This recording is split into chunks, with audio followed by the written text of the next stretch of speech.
एक समय की बात है। एक गांव में एक बहुत बूढ़ा आदमी रहता था। उसके 4 बेटे थे। चारों बेटे बहुत ताकतवर थे, लेकिन वे हमेशा आपस में लड़ते रहते थे। बूढ़ा पिता हमेशा दुखी रहता था। वह अपने बेटों की लड़ाई देखकर बहुत चिंतित था। वह जानता था कि अगर वे ऐसे ही लड़ते रहे तो उनका कुछ भला नहीं होगा।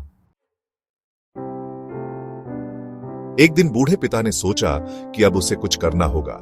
उसने अपने चारों बेटों को बुलाया। बेटे अपने पिता के पास आकर बैठ गए।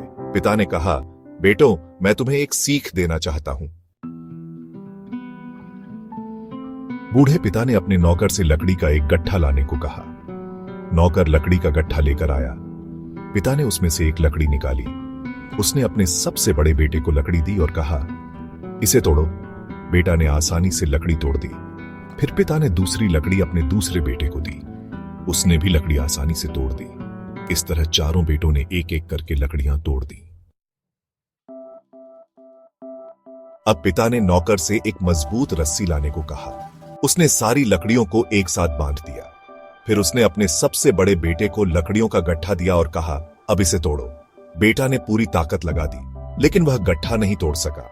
फिर उसने दूसरा बेटा कोशिश की, फिर तीसरा और फिर सबसे छोटा, लेकिन कोई भी लकड़ियों का गट्ठा नहीं तोड़ सका। बूढ़ा पिता बोला, बेटों, अब तुम समझ गए होंगे, जब तक तुम अकेले अकेले हो तब तक तुम कमजोर हो, लेकिन जब तुम एक साथ होगे तो तुम बहुत ताकतवर बन जाओगे। बेटे अपने पिता की बात समझ गए। उन्होंने फैसला किया कि अब से वे हमेशा एक साथ रहेंगे और कभी नहीं लड़ेंगे। बूढ़ा पिता बहुत खुश हुआ। उसे विश्वास हो गया था कि अब उसके बेटे हमेशा खुश रहेंगे।